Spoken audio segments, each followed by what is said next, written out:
sa dami ko naman naging admin. Pag binigyan ako ng 1K, sobrang saya ko na. Grabe. Huwag kayong ganyan guys. Pag ginaganon kayo ng babae, hiwalay na agad. Halatang halata na pera lang ang habog sa inyo. Hindi kayo nang mahal. Mahal namin na biya hindi na mahal ko nila. Grabe kayo. Nangyayari talaga siya kasi talagang mahal nyo. Grabe, kawawa naman yung mga lalaki na yan.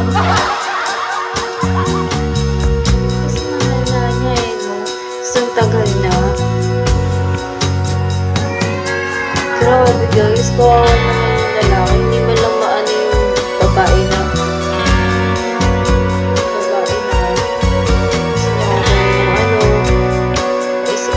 Papakapagod yung tao.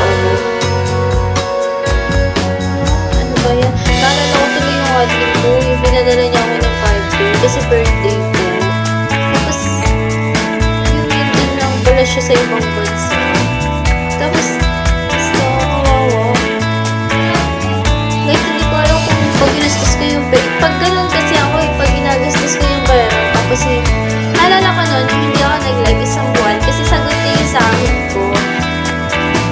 Pinadala niya ako ng 25K. Hindi ko lang, naiiyak ako kasi parang hindi ko kayang gastusin kasi parang ang nangyayari, nasama sa pakiramdam na hindi ko pinaghirapan yung pera. Tapos parang, basta ano labag sa loob ko na gastusin.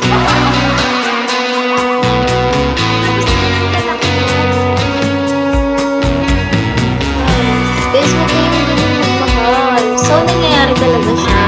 May time talaga mo. Kasi yung babae, hindi mo ako mahal, kinikipit mo ako, para yung lang hindi mo maligay. Ginagano talaga siya. Hindi mo sana. Ano yan? OZ. Sniper! Grabe. Tsaka guys, criminology, magpa-brace ko. 100K, mabuhay mo naman.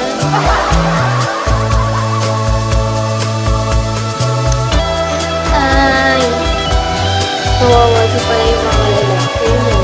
Pero may mga lalaki matatalino, ha? Kapag ang habang ng pera sa akin, wala kita mahal. Kahit ano, mahal nila yung isa't isa talagang pag-ibigay. Pag-ibigay mo nga naman